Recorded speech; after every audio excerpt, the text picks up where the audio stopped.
Okay. Recording in progress. Oh, Okay, we're going live. let's go.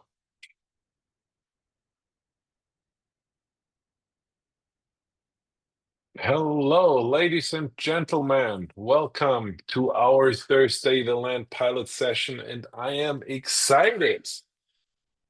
We're in fall 2025, and yeah, what shall I tell you? The land market is changing, and I had like so many conversations in the past couple of weeks with like really, really experienced land investors and people that are like really, really on top of their game. And I was like, I want to share today with you like how you really close deals in 2025. This was like really something, yeah, that really moved me, like really brought me to um how should I say that? Like, yeah, really brought me to like, hey, you know what? Like everything you learn, you need to put that together and put that in one session. How you really close deals in 2025, because the game has changed. The whole like um hey Glenn, how are you? The whole like land investing business is like different and than it has been 3 years ago. And there's still people out there that are crushing it, right? So when you feel right now you're not crushing it, there are people that are crushing it, and there's a lot of people who don't crush it right now, right? And what I want to share with you guys today is that where and how can you change that, right? Let's kick that off. Simple rule for everybody, like when you are stuck in that right now. This is what I realized talking to a bunch of you. Done is better than perfect, right? I see a lot of people in our industry that try to bring an engineer brain into their company, right? And in the end, what happens is they engineer and engineer and engineer and engineer, and there is never a starting point where we start doing business. Because when we, like everybody tells you, you need a CRM system, you need this, you need this. We have it in the autopilot, right? When you build CRM systems, when you build systems in your company, they're built to break. But when they break, it shouldn't stop you, because there's always a manual thing how to apply your business, even when you just have a phone and a piece of paper. Does that make sense? So it's like really this two things you need is a phone and a piece of paper and a phone number to call. When you have these three things, right, you can run a land business. You don't need any automations or whatever. But a lot of people try to engineer their business in a way that that they never start doing that what's really important. And what's really important is talking to sellers, because this is what's really the leverage. And the first thing why those people that are crushing it is they have an insane level of mindset and commitment. They're committed to the cause. They're committed to that why they are here for, right? They're committed to really do that what is necessary to be successful, right? Like to be there. When their system breaks, guys, they pull a freaking CSV list and start calling people, or their teams do, right?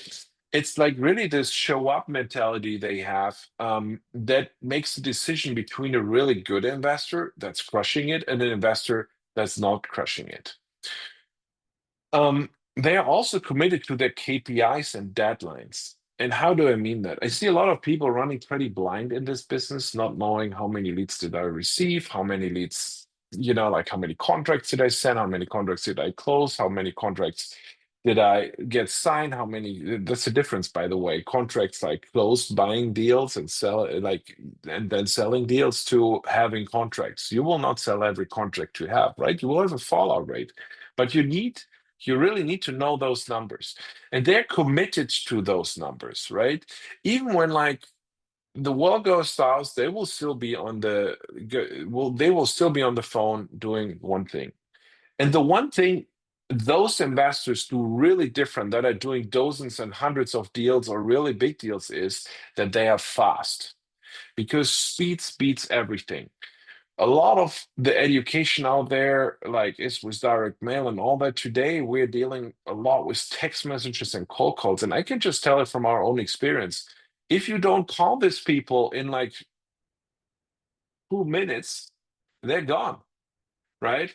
That's like really the thing. It's like when you get a lead inbound from a mailer, you paid for that mailer 60 cents, and probably you sent 5,000 of them. So you probably paid $3,000.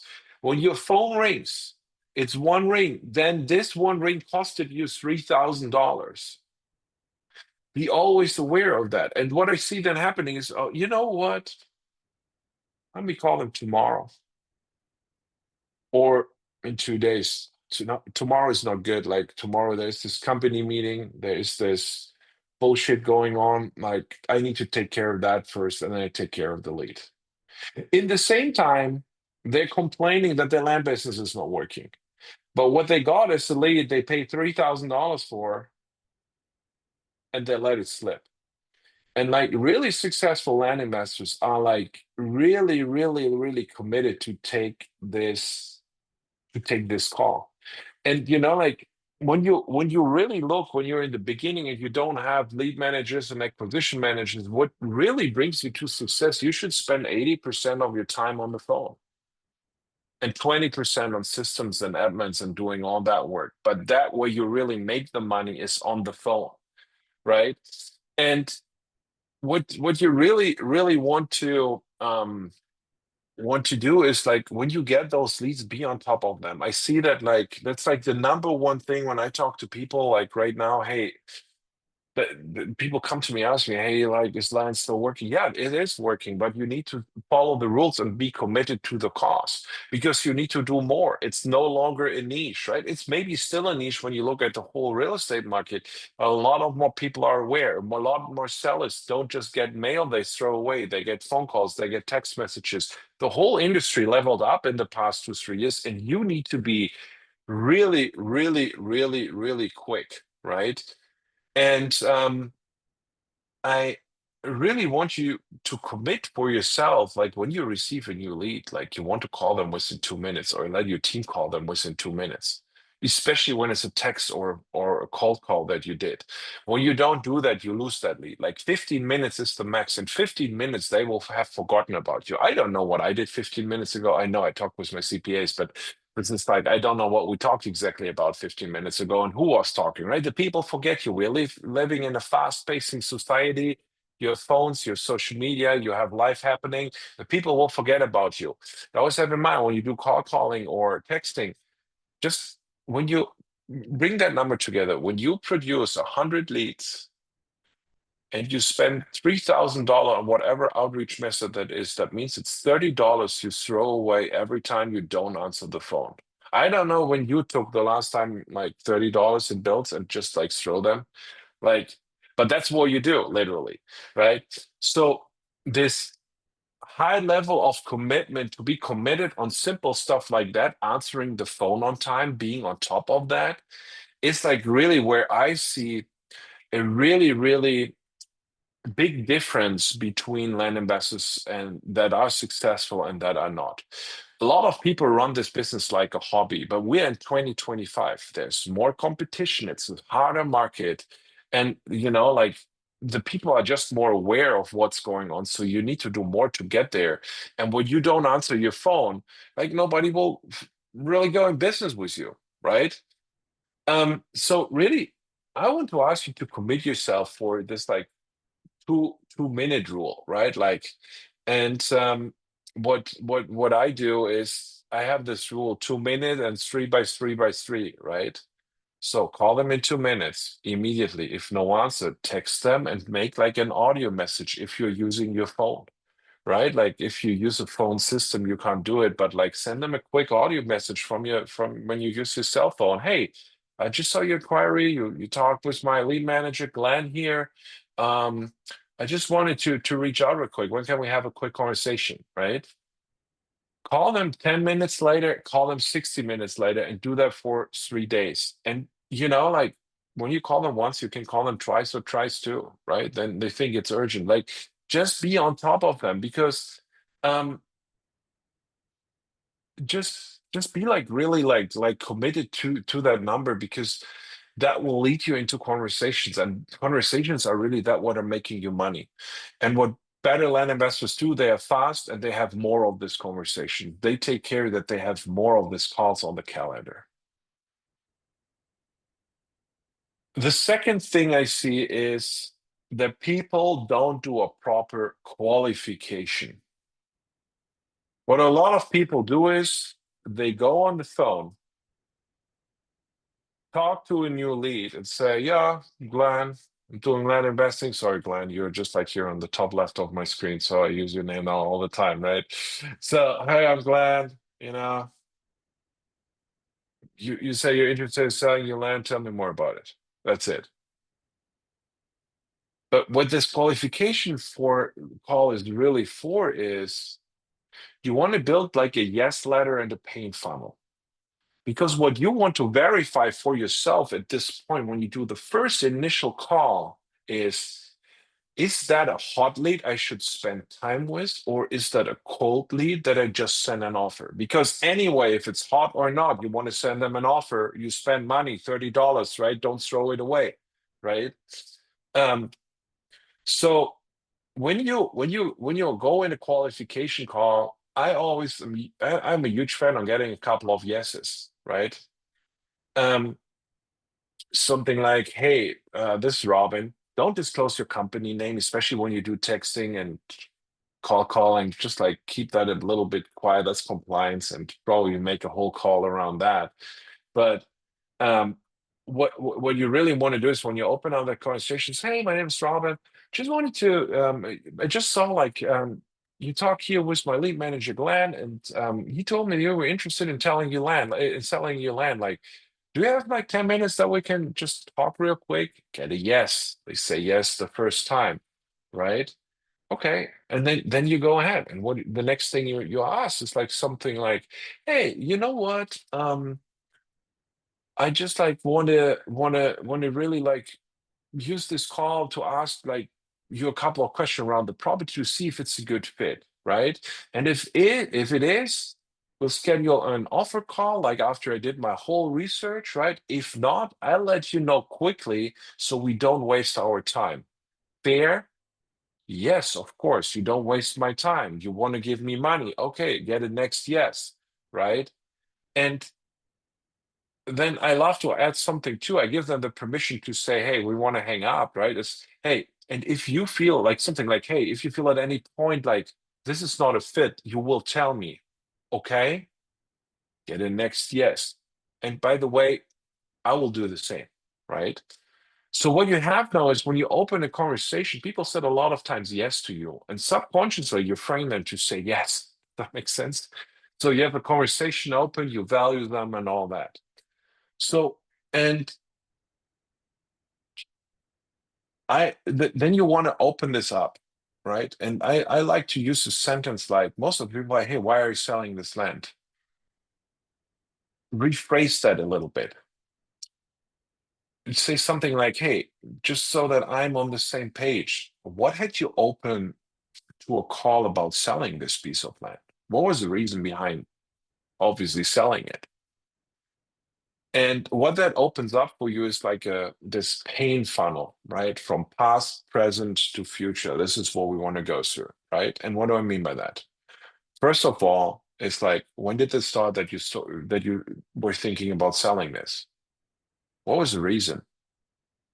There's always a reason why people want to get rid of something. And your hot leads, they have a pain they will tell you. Most of the people will not have a pain, but the hot leads will now have a pain they will tell you. Oh, you know what? Like I had a textbook coming up, um, we have somebody in the family sick. We need some money for medical bills. Oh, like this funeral. Oh, there's a divorce. Hey, something really stupid like, oh, I had a conversation with my wife. We go to Florida in the summer and I need a new boat. She wants a boat. Like, I need a boat, right?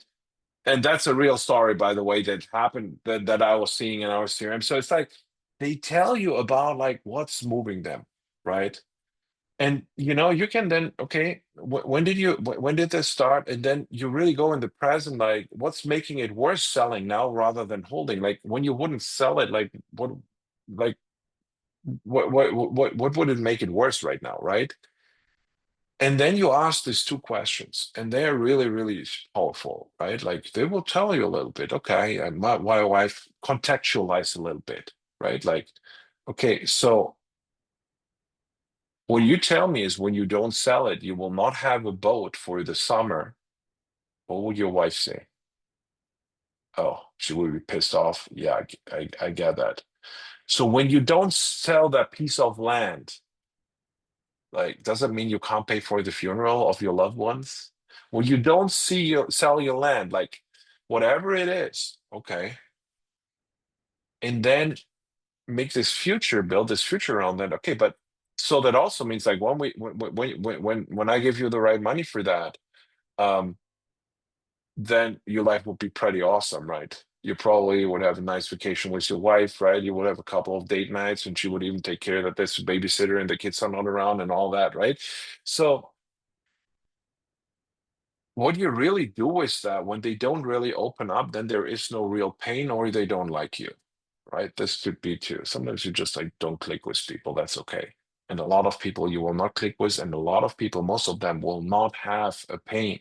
They just, hey, when the right offer comes, what I bought it for, make a little plus, I take it because I don't do anything with it, but doesn't really hurt me to have it right now, right? This is what you want to find out because that ones that don't have a pain, and it's probably 85, 90, 95% of the people that don't have a pain.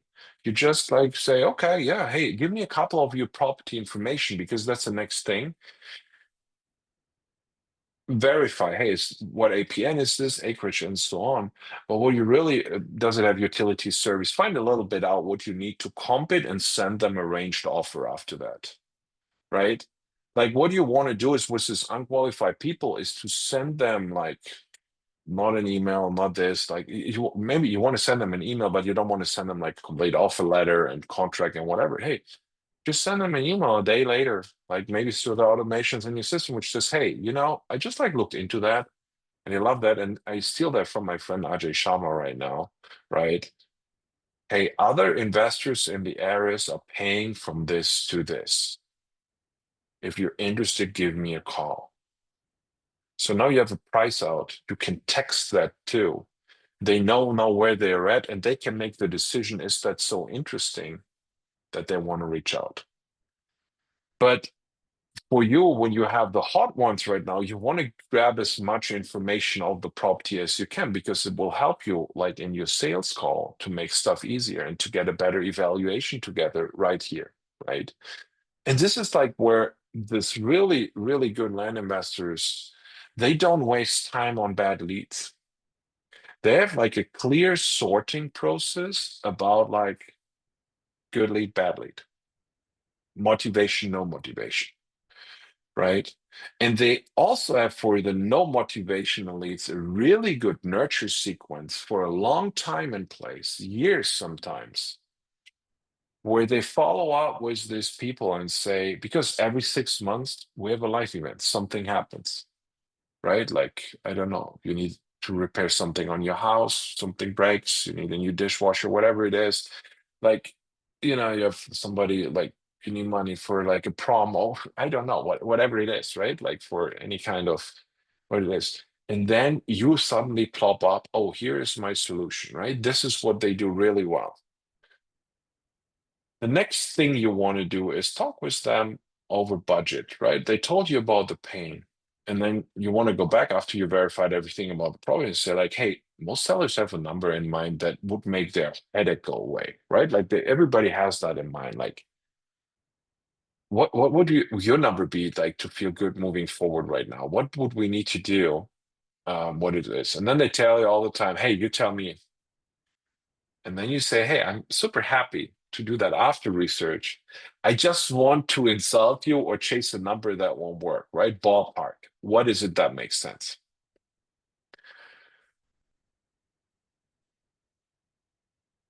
So when you have that, and you don't need to have the budget discussion. Like there's a big philosophy. I personally never do it in the first call, but a lot of people have a lot of success because this is why I mentioned that with that, right? They know what they're dealing with. But I'm more like a fan when I build a relationship here, right? They trust me in the longer term, right? So the next thing is, and this is what a lot of people don't do really wrong in this qualification call, is you want to find out, are you talking to the decision maker? Glenn, I'm pretty sure when I talk to you, I should better talk to your wife, right? Because she makes the decision at home, right? Same? No? Oh, Glenn is a lucky one. Okay, like here it is. When you talk to me, you really need to talk to my wife, right? So, but what I mean by that is you always want to really make sure here, because for your offer call, it's super important. Why should you have an offer call with somebody when you have a hot lead when you don't have everybody there? Sometimes it's family members, sometimes it's wives and husbands and whatever, right? Just get the excuse out of the way. Yeah. Get that just out of the way, right? So hey, if the numbers made sense, who else do we need to bring on board, right? How would you make the decision? Something like that, right? Then you go before you close that off in timeline and logistics. Okay, if we did move forward, right? We typically close like in 30 days. Um, so roughly 30, 45 days total. Does that timing solve the problem we talked about? Right? They will tell you. Sometimes they need money more fast. Gives you leverage in the negotiation. Hey, and we're gonna go like, how do you present your offer in a little bit? Because here's where really the magic is. So you bring them in there, and then you say, okay, hey, you know what? Let me do my research. Hot lead. Are you free for a call tomorrow or the day after? Don't let that slip. When you made a good qualification here and you have a good relationship, I'm going to do my best to find everything out I need to know to make you a really good offer. You run your comms, you give it to the land pilot comms, whatever, get your stuff together and then call them tomorrow.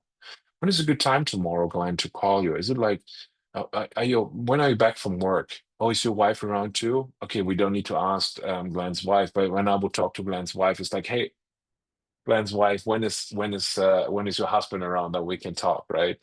So bring it on the calendar, be really binding, right? Send a couple of follow-ups. Hey, this is somebody who just has a huge pain and who that you probably can solve. This is how you need to think, right?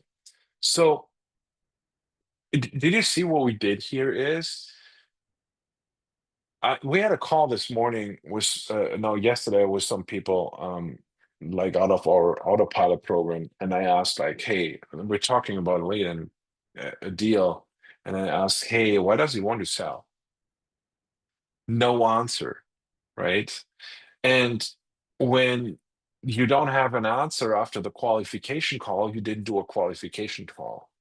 You did like a parameter check-in, let's call it like this, like a fact check-in with the seller, right? You know nothing. You just know a property, but you don't know the person. And the business is done not between you, your business and the property. The business is done between you and the person on the other side of the line.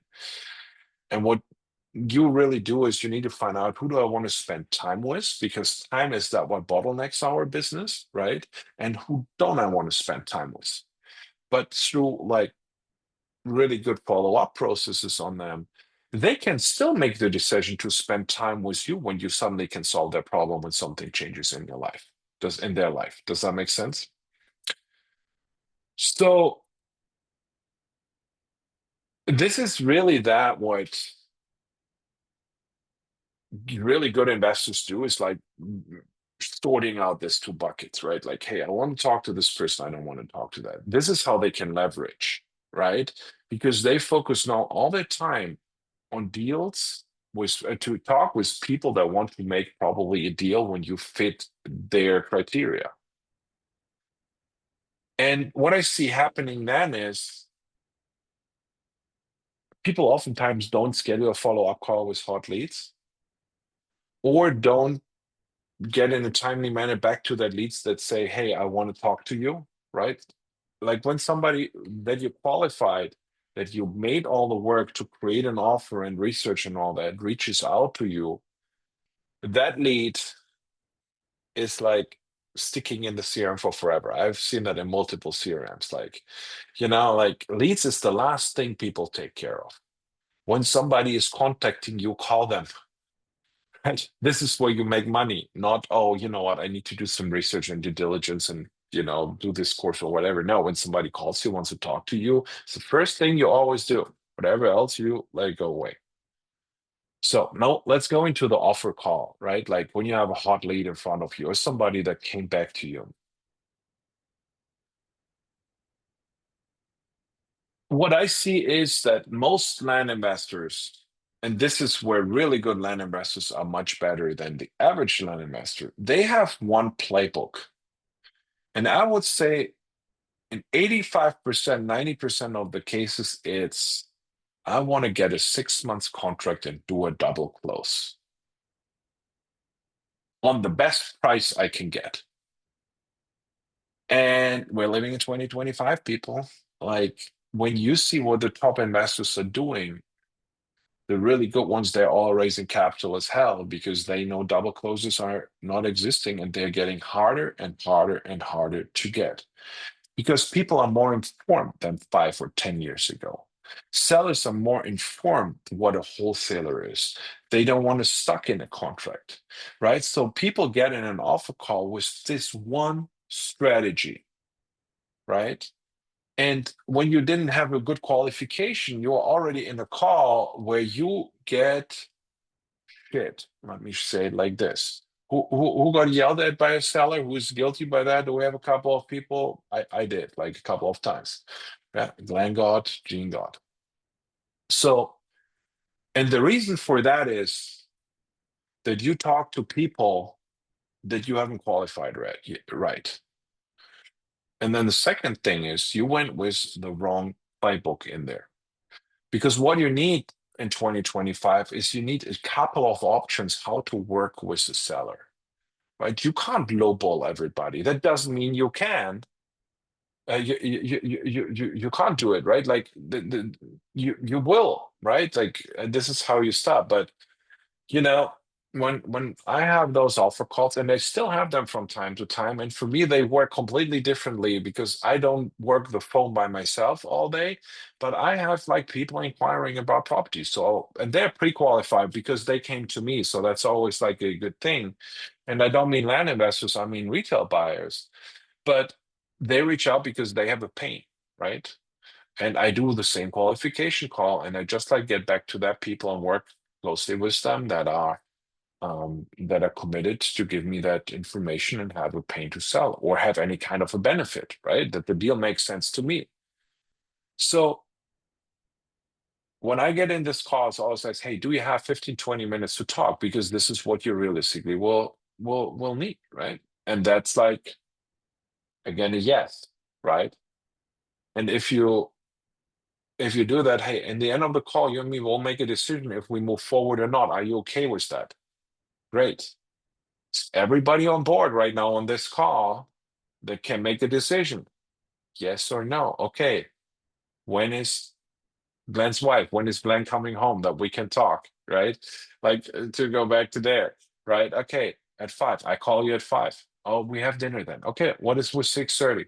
Great, let's do 6:30. Will he be around? Can we put it on speakerphone that the 3 of us can make it? Yeah, great. Okay, go back, call them again. Then you start again. So, and then what you do is you recap pain, right? You go in there, okay, hey, last time you said when we spoke, you want to solve this, right? If we can solve that like in the next 30 days, and you're avoiding to go to Florida without having a boat and will have an angry wife for your whole vacation, right? When we can solve that in the next 30 days, is that good for you? ensure they agree, right? Because you need to restate the pain and you need to ensure that they agree that that would help them. And always go in there with the 30-day thing, because what really good land investors have, they have different playbooks now, right? Do all the deal killers here too, right? Do the decision makers, are they here? Do like talk about certainty and cost, right? Hey, it will be a net offer I make you, right? We will close with a local title company. We placed earnest money deposit. This is what you definitely should do in 2025. You should put some hard money in there for two reasons. The first one is it protects you. All these agreements that are written, you can cancel anytime for any reason. When you don't have skin in the game, every judge you get in front of, where you maybe sometimes want to sue a seller for specific performance, will take your agreement and just like rip it into pieces, because it's nothing worse as long as you don't make a financial commitment to the transaction, right? When 2025. So when you want to go play hard and get those contracts, so put like $100, $500, whatever the transaction requires, right, to make that happening. Ask them also here, is there anything else before we get into the offer that's really important for you? Sometimes people will tell you. And sometimes it's, oh, my friend is the notary. I want her to do the notarization. Oh, cool.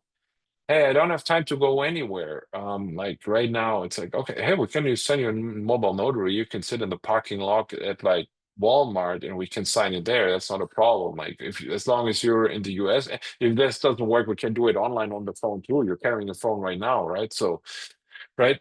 So this is like where it really is.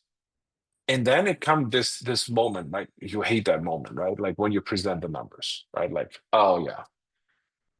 And how I do that normally is like, look, land. We looked at the recent land sales, like we took everything evaluation, topography, like how the market, the real estate market is very slow right now too, right? And so we were looked into resale risk too, into development risk, and you know, for a simple cash offer that we can close in the next 30 days, where we cover all the costs, the best offer I can do, and now you present your lowest cash offer. And that's what other investors pay in the area. Just be aware that's a net amount. You walk away, you don't pay a realtor, you don't pay somebody, you don't pay this. And then you ask, just like simple, how does that land with you? And then shut up, let them talk. And then they start yelling at you or whatever. And you say, hey. First of all, we don't need to yell here. That's why I said is what other investors paid in the area when we close fast.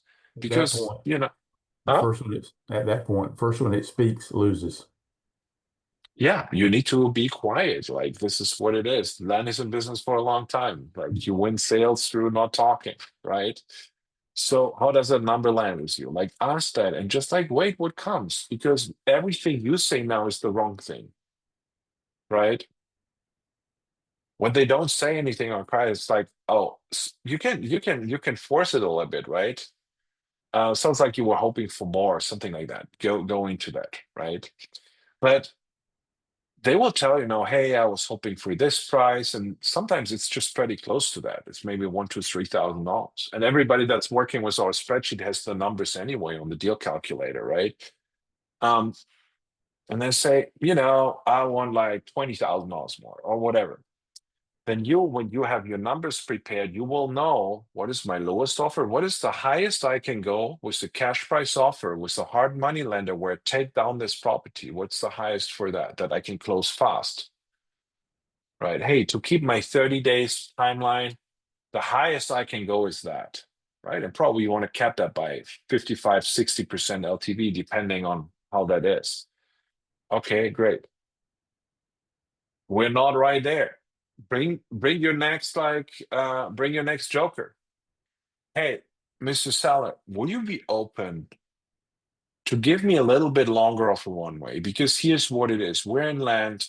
We need to deal with local authorities. We need to develop it that we can give you market value. That would happen with every broker. You would list it with a broker. The broker would have it for months in the market until you get an interested buyer. But like when you give me a little runway to close that, I could give you a down payment today or within the next 30 days, and you finance me for the next 12 months. I give you an interest rate, and then you get like a higher amount. Like you get this $20,000. I couldn't give you 20, but I could give you 15, plus you get some interest rate. So we would be at the 20, but I can't give you the full money today because I need to figure out what we do, right?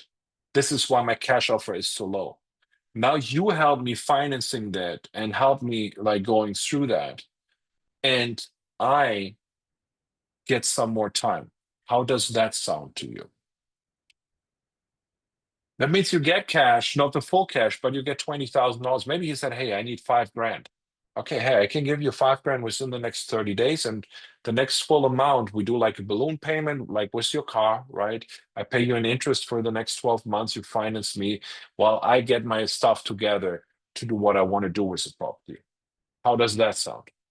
Some people will say yes, most of the people will say no, right? They don't like it, but some will. And suddenly you have the cheapest financing on the planet and no risk. Because what your real goal is, and this is what every really pro land investor understands, is how do I get control over an asset with the least amount of risk and money? This is why our cash offers are so low, because we put all of our cash inside. Now, when you go on a financing, first of all, it's much cheaper. You can probably go with rates 5, 6, 7%. This is what sellers are used to with the bank. While a hard money lender will charge you 16, 18, 24, 26%, if that makes sense. So you want to do that. And when they still say no, you have the next like joker in your thing. Hey, if you don't need money right now, I can give you this and this, and then you can go for a double close, but I need 6 months of time to close it. You don't want to go today in a double close anymore, like especially in slower markets where you have a contract that's super, super thin, right? Because now you give all the risk back to him, say, hey, I want to see what I can do. Maybe I'm going to resell it. Maybe I'm going to develop it, but I want to get it under contract. I put an EMD with escrow, but you need to give me some time to figure that out. So it's your next card you play, right? Low cash offer, fast close. Hey, higher cash offer, a little longer close, 45 days. Or you give me a year, I give you something, and you get more plus interest. Or you give me some time and you get even more on the double close to figure it out. And on each of these steps, somebody can say yes. Most of the people will not, because they will not like your offer. So be prepared for that, but some will. And now you gave them already 4 options how you can make it happen. The 5th option that works really well for bigger properties is you structure any kind of a JV partnership with your seller. How do I mean that? It could be like, okay, it seems you really want to get rid of that, right? Why didn't you sell it so far? Okay, you don't have time to find the right realtor, blah, blah, whatever they tell you. Okay, look, land, this is what I do for a living. I sell land. I buy land, sell land. I can help you make that happening. And we can probably find common ground where I manage the resale of the property for you. And how does that sound for you? I take care of talking to all these dumb realtors. I will get the right price out there. I will get it moved for you, right? You don't need to do stuff. You just like need to get to the title company as soon that is done. Maybe they say yes now. Because what you gain now is you gain control over the asset. This is what you want. This is what you make money with, is the control over the asset. You don't want to necessarily own it. You want to get control. So what you can get now is, okay, now you're negotiating terms. How can terms on something like that look like? It can be, let's say it's a $3 million property, right? You know it's worth $3 million. Or see the resale potential. Your initial offer was probably 1.7, 1.8. Your seller wants 2.4. You know you can sell it for 3. So you know what? I give you 2.4 in this scenario. And whenever I make more, I put in my pocket. How does that sound? Okay, that's reasonable. You can say something like, I give you the 2.4 you want. Right? I do the work for you, right? Like we can share the upside. So there will be closing costs and realtor commission and all that. We can share whatever we make more. Blaine, go in there. At what point there do you have to be careful with the verbiage that you don't turn into an unlicensed agent? You are a JV partner. But what you just It- said that you're basically marketing it for him. yeah, but he can give you that. Like he can, so you become a JV partner. You become a partner in that deal. Okay. Totally, So totally you're done. not, Deal. okay. You pay. Hey, we pay an agent. Like I find the right agent. Like you don't exclude that. Like nobody will sue you for that. Like right now, it's like you solve his pain for. You know what? I help you. Like let's figure it out. And you do much more than an agent, right? You facilitate the transaction. You do like a lot. Like you're on the day to Yeah. day of selling this property. Literally, that's what it is. Yeah, I understand that, but the way you said it, it's like, okay, well, I'm gonna sell it for 2.4 and that's what you want, but you got to give me time to do that. But then I'm gonna take what's, in addition to that. That that's that, maybe I'm being too particular here. Yeah, but that verbiage hits You you are. in the place Don't of even think there's no hesitation. This is what you do anyway when you do a double closing, right? okay. You do Okay. exactly the same thing. What you just change is like, hey, I help you like now selling it and moving it. So you open up to the seller what your strategy is, Okay. All right. Good. and Nope. and start arguing around the benefit it means for him. And I have done like 7 or 8 of that throughout my career, and they were all six-figure profit deals for me because now you set up an agreement. You can do that with your lawyer. You can do that with ChatGPT or whatever, where you contractualize with your seller. These are my obligations, and this is what I get. Yeah. And you Okay. can even give him something like a contract fee for that. You know what? I pay you $1,000 that I can do that, or $500. Like there is no limitation in that how you structure that. Right now, you're just like on this high value parcels. What you get now is control on selling it. Does that make sense? Okay.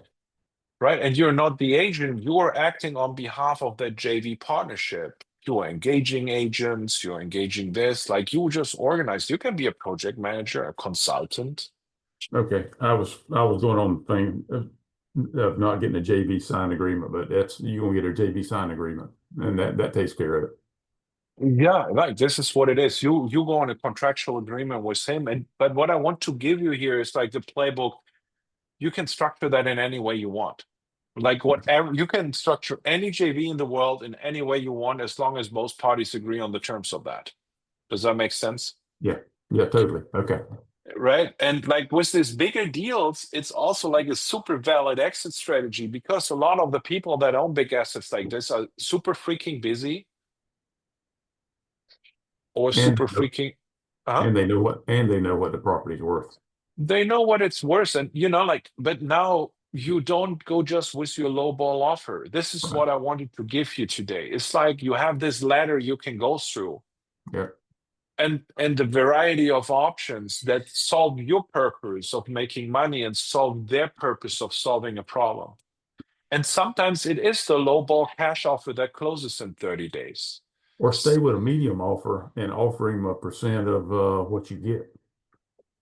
Yeah, like I did a deal. I talked in Tallahassee. It was like the seller told me he won 550. I was sure I can sell it for $1 million. Said, you know what? Um, I did a couple of deals with him before. I said, you know what? We share the upside together. All right.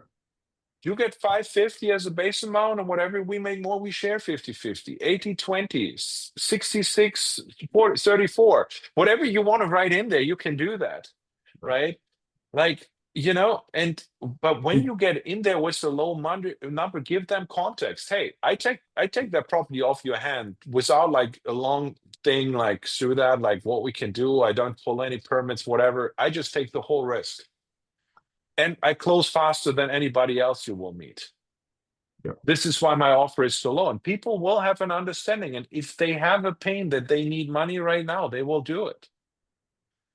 Will this strategy work with somebody that knows what the property is worth? No. But somebody that really wants market value for their property is not the person you should spend time with, because you can't solve a problem they have. Right. And this is really what this is about. And then for all the other ones, you have now 5 different strategies you can use to get in alignment with them. Does that make sense? Yep. Great. So when you have walked them through this, right, just see if there's any other objections on working with you. Right? If price weren't the issue, would anything else stop us? Isolate what is the problem. Hey, if we close earlier, does that remove your concern or something, like aside like from your partner or whoever needs to, is there anything else, right? Because what you want to have on this call is now, in the very best thing, that you send out a DocuSign and get it signed on the phone. This is what I see with a lot of people happening too, is they get off the phone with and wait a day or two until they send the contract. Guys, now you did all the work. You have somebody that agrees with you, and now you wait. That's like, who likes McFlurry? I like McFlurry, right? I admit that. I like McFlurry from McDonald's, this little thing, right?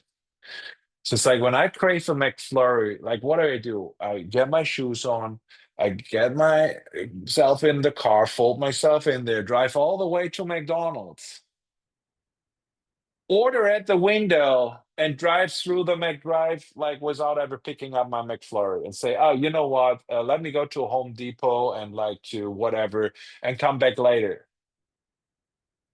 What's then? What had happened to my McFlurry? It's not there anymore, right? And that's probably a stupid example, but that's like exactly what it is. You bring yourself like around the gratification you want to receive here. Send out that damn contract on the phone, and the best thing, right? How do you Just like get it wrong. if it works out to be some kind of JV agreement, then you've got to come back and rewrite that, and that may That's take a complete different relationship that you Okay. have there. Then Okay. it's like, hey, you know what? I like that. How about I gonna get an agreement together? Would you be available tomorrow, the day after, whenever that we discuss that? I'm gonna send it for your review. It will be really simple. Don't overcomplicate it, right? I'm gonna send that over to you, and then let's see how can we do this together. Because now they're like, hey, you know what? They're curious. They're like, what does he really have to offer? Because they can't grab it. They like the idea, but how does that look in writing? Right? Well, when you want to purchase, you want to close now. And when you don't do that, right? Always think about that McFlurry. Like when you have somebody that says yes to your offer, you will probably never forget that, right? And that can be whatever else it is for you, right? Some people like other things, right? I like McFlurry. I admit it, right? Great. Do that right away. When they've signed that, right? Hey, this is what happens. Inform them about the process. This is what I see happening too, right? People get an agreement signed and don't inform anybody what happens from there, right? Like I had a case last year. Somebody was on a 6 months contract with somebody, and we were in month 5. I said, "Hey, is this seller still okay?" And he said, "Yeah, I think so." So when did you talk to him last? Oh yeah, when we signed this contract. I said that was 5 months ago. Like, hey, let people know what happens and keep them in the loop, right? Like when you sign a contract, tell them, hey, you know what? Let me figure out. We're gonna open escrow with title. I'm gonna bring you in the loop and all of that. And they will reach out to you within the next couple of hours that we get everything lined up, right? And then I'll update you what's going on, right? In the next couple of weeks, and we're going through this. Let them know what's going on, right? So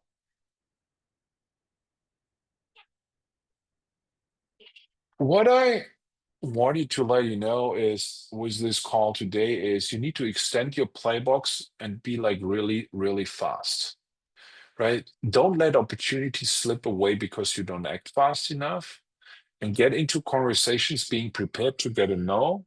Present them the 5 cards we discussed today, and be okay if they say no to this 5 once, right?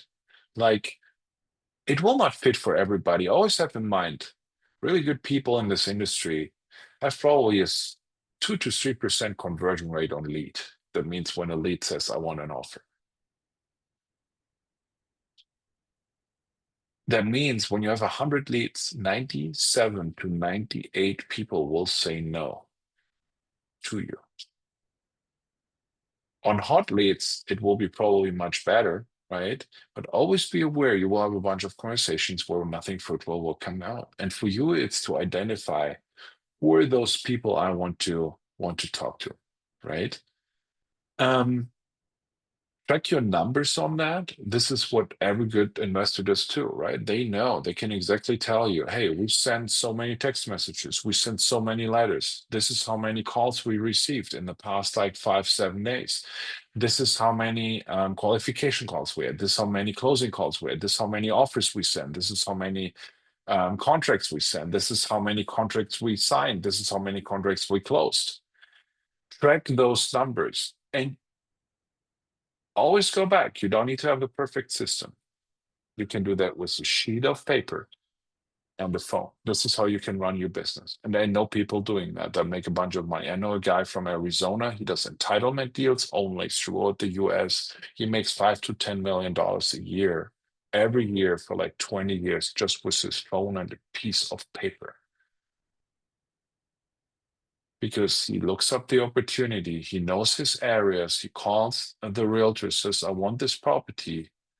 It does everything in between with a phone and a piece of paper. It's totally possible. You don't need to have a fancy IT system or whatever. Spend 20% on your time on building those systems and 80% of your time on the phone, right?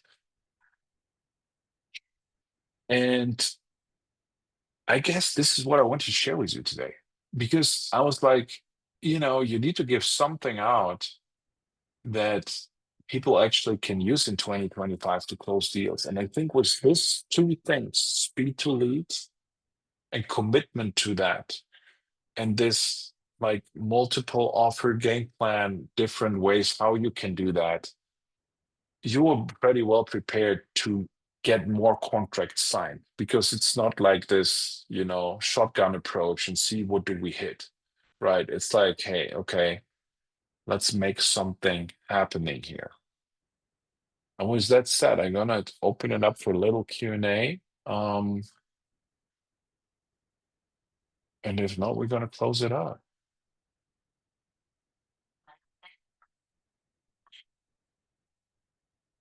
Hey, Robin, the video or the recording from yesterday, which essentially goes through everything you just said, when will that be posted?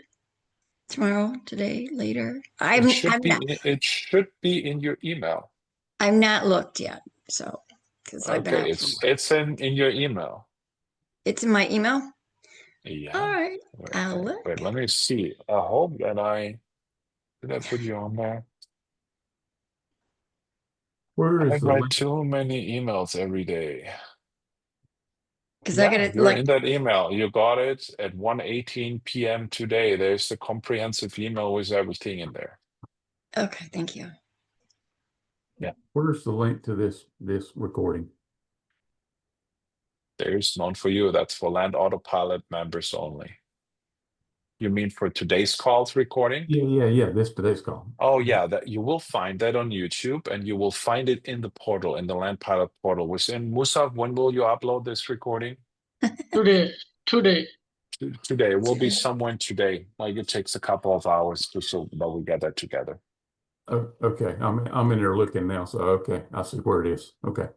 Yeah, and the portal is like a deal thing for that. Yeah. Great. Because I got to study Yeah, that. guys. don't study too much, you know, like a Well, lot of that, what I know, but Yeah. just like the other person said, I mean, all I ever did was the assignments. Then when I started working with you 2 years ago or whenever it was for your program, then I was doing double closes, and that was relatively new for me then. So now this is another shift, which is fine because, we need to have more gun or more bullets in our gun or whatever, however you want to say it. So here is and you know what, we're gonna close off the live stream for now.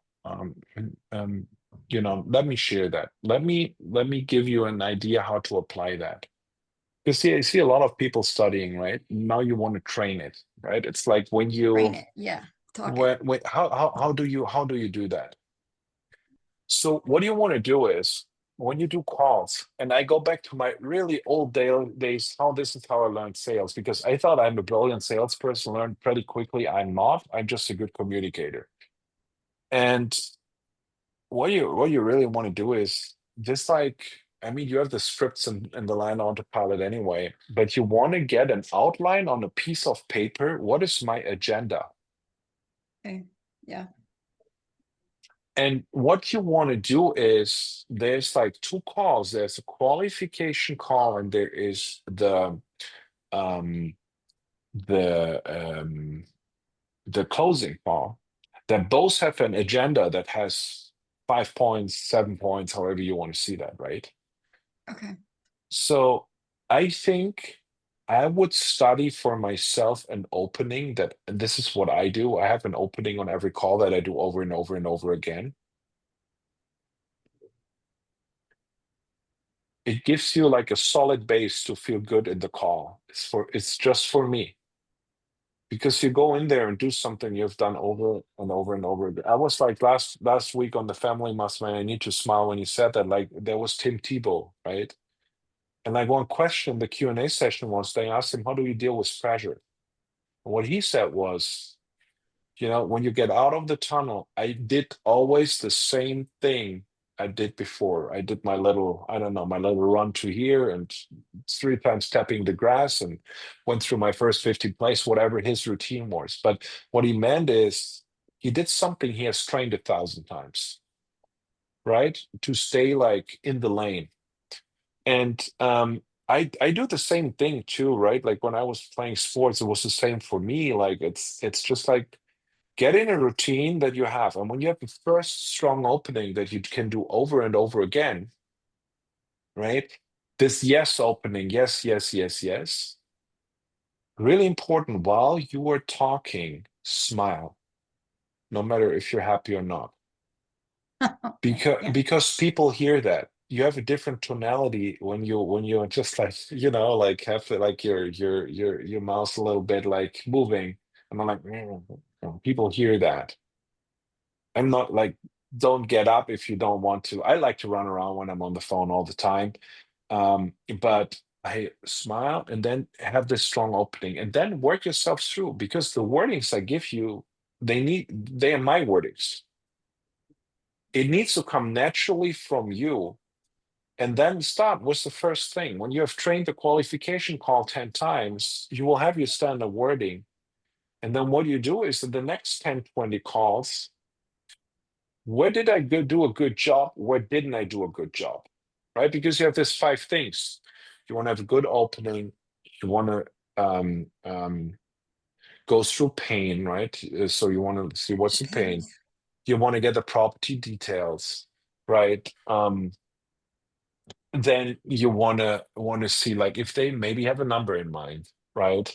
Then you want to confirm that they're the decision maker, close it off. Like, like your goal is to find out is a hot lead, not hot lead. So you have this 5 stages, and now you can score yourself after the call real quick and say, okay, when I go back in this call, I did this really well, I did this not so well, this not so well, this really well, this not so well. And in your next call, you grab one thing that you didn't do so well and focus on that in the conversation. This is what you do for the next 5. Like this is how you strategically work now through doing it by doing one thing at a time better and not all the things. You can today, like, there will be call recordings in your Go High Level, right? Probably going to do that at time. We don't do that now, but you can transcribe them and you can score them automatically. That's a system. But for the beginning, do it manually. Write yourself a script in Word, Google Docs, whatever, and then score yourself after every call. Where have I been good? Where have I been not so good? Where did I lose them? Where did I, yeah, and that parts that don't work, start one thing at a time and change it. Mm. Right? This is what you do for both those calls. You will hit a ceiling somewhere, you will get to a certain point where you can't get better than you are, then we probably need to do some more training. But like, hey, my expected outcome is this, what I want to achieve. Like, set yourself a goal where you want to be and just be really honest with yourself. People struggle because they lie to themselves about that, what they're doing. So be really honest. You're there going through your call. Okay, great. I did this good. This is where I really need to get better, and then make it better the next time and really think about how can I make it better? Is it a better wording? Is it like a better, like when you have done this calls, when you have done 1,000 qualification calls and like 500 closing calls or 200 closing calls, you will know what you do. There's like, you will get all the things, all that what can come back. You will have had people yelled at you, right? And always have in mind when people are yelling at you, they're not really yelling at you, right? They're probably a bad day right now. Does that make sense? Right? So, and like also like when you present a lowball offer, when you give them context why this is like this, hey, first of all, it's other investors are paying now. Right. Second of all, hey, this is a carte blanche. I close in like 30 days. We will not have time to do a proper due diligence. You get your money fast, so this is the best I can do. I sometimes said things like, hey, when you get a cash discount in the car dealership, when you go to the bazaar and say, you know what, I pay you right now, but you give me a 20% discount. It's the same situation here because it goes fast. Does that make sense? Yes.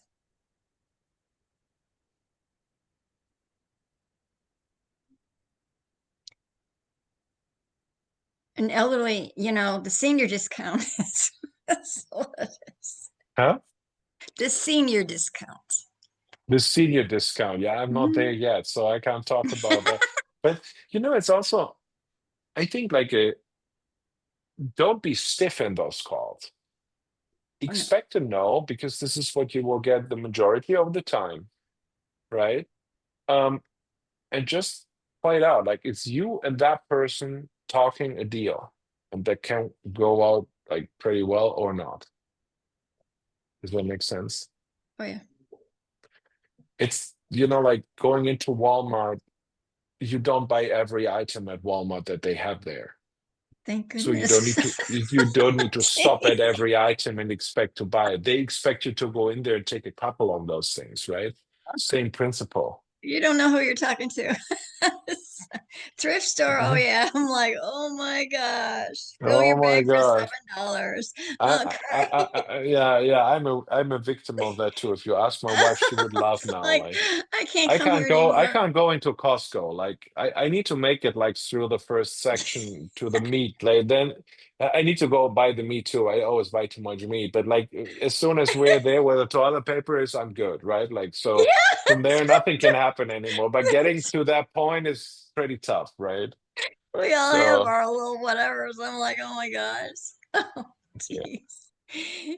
great. Stay in the house, Jean. Don't go out anywhere. It's like, Guys, you have any wish who you want to see on one of those calls? I'm bringing some guests in the next couple of weeks. Is there anybody you always wanted to hear? You have anybody in mind you're following?